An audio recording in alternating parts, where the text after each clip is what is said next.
One of the things about the markets at the moment is the way in which we've seen a lot of asset classes take a hit. And of course, gold is in this. And as much as it hasn't recovered the way that people thought it might have done, where's it going to go from now? Who's buying and who's selling? Well, Simon Popple joins us now from the Brookfield Capital Intelligence report with some more on this question. It's an interesting question, Simon. I know you've got some charts to show us about who is buying, but at the moment at least, the market's grinding along in this sort of narrow band. Many had expected it to be a lot higher than where it is at the moment because of what's been happening geopolitically. As a gold investor yourself, what's going through your mind?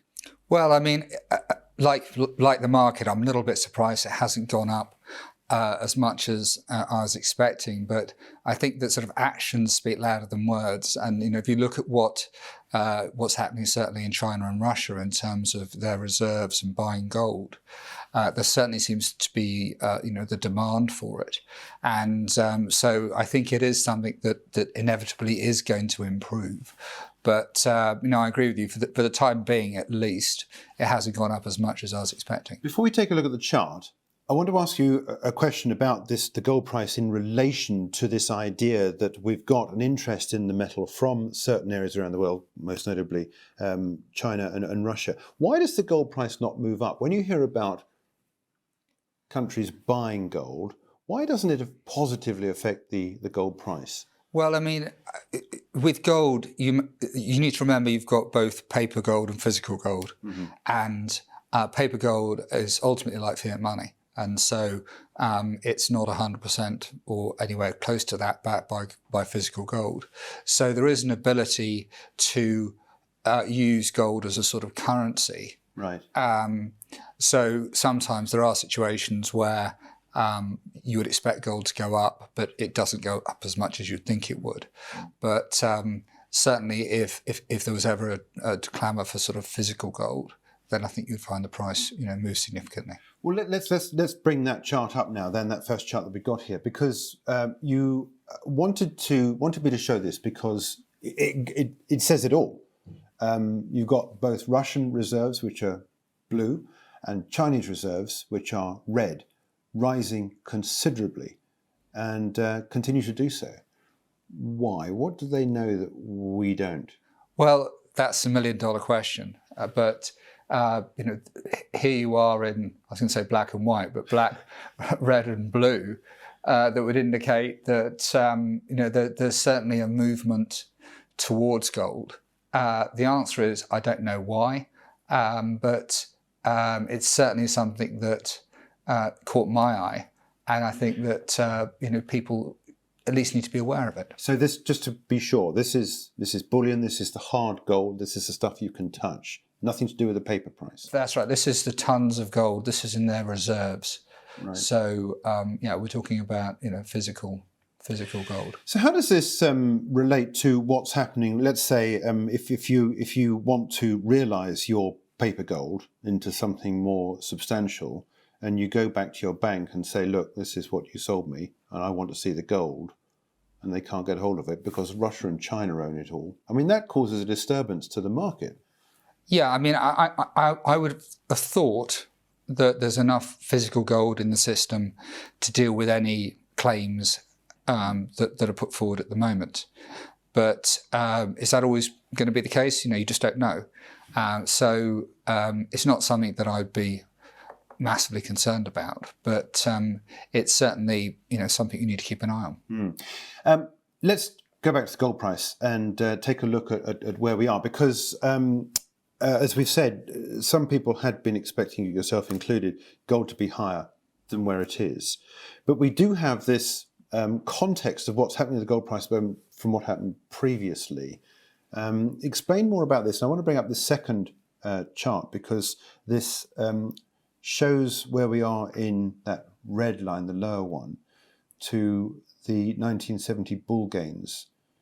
So explain more about this and what your thoughts are and where you think we're going.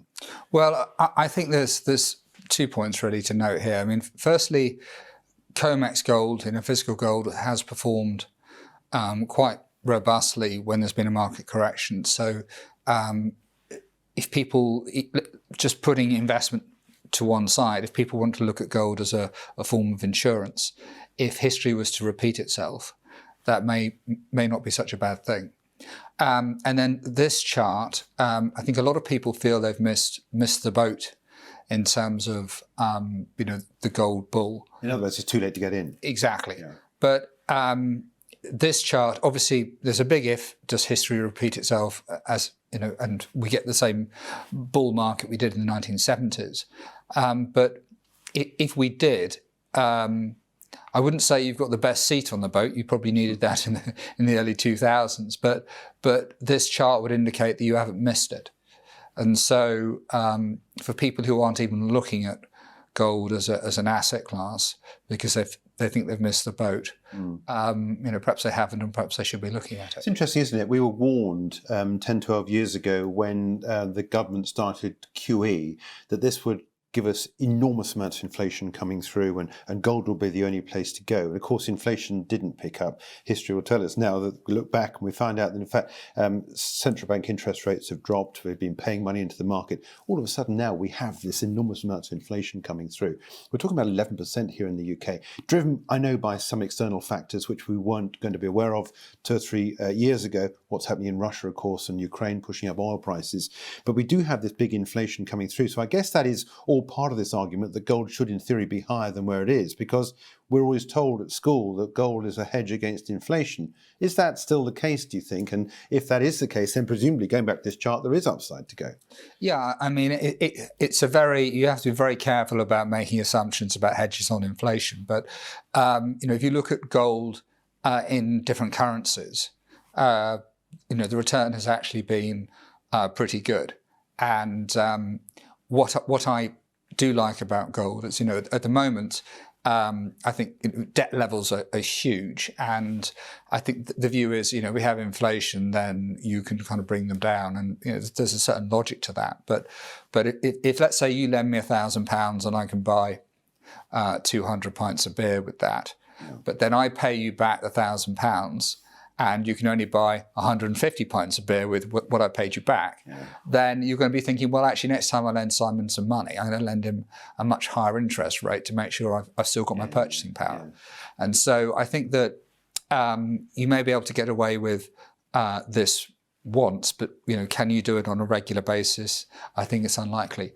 But going back to the golden inflation, I mean, I don't think there's any one solution. But I think having gold within your portfolio is probably not a bad thing, and it's certainly worth looking at. Okay, all right. Simon, thanks very much indeed. I'll get my pint of beer now. Simon, thank you. That's Simon Popple from the Brookfield Capital Intelligence report, talking there about the price of gold. Who's buying? Not many people selling at this level at the moment, and certainly bullion seems to be attractive so far as the Chinese and Russians are concerned. For more videos from us here at IGTV, join us on Twitter at IGCom, Instagram, and subscribe to our YouTube channel.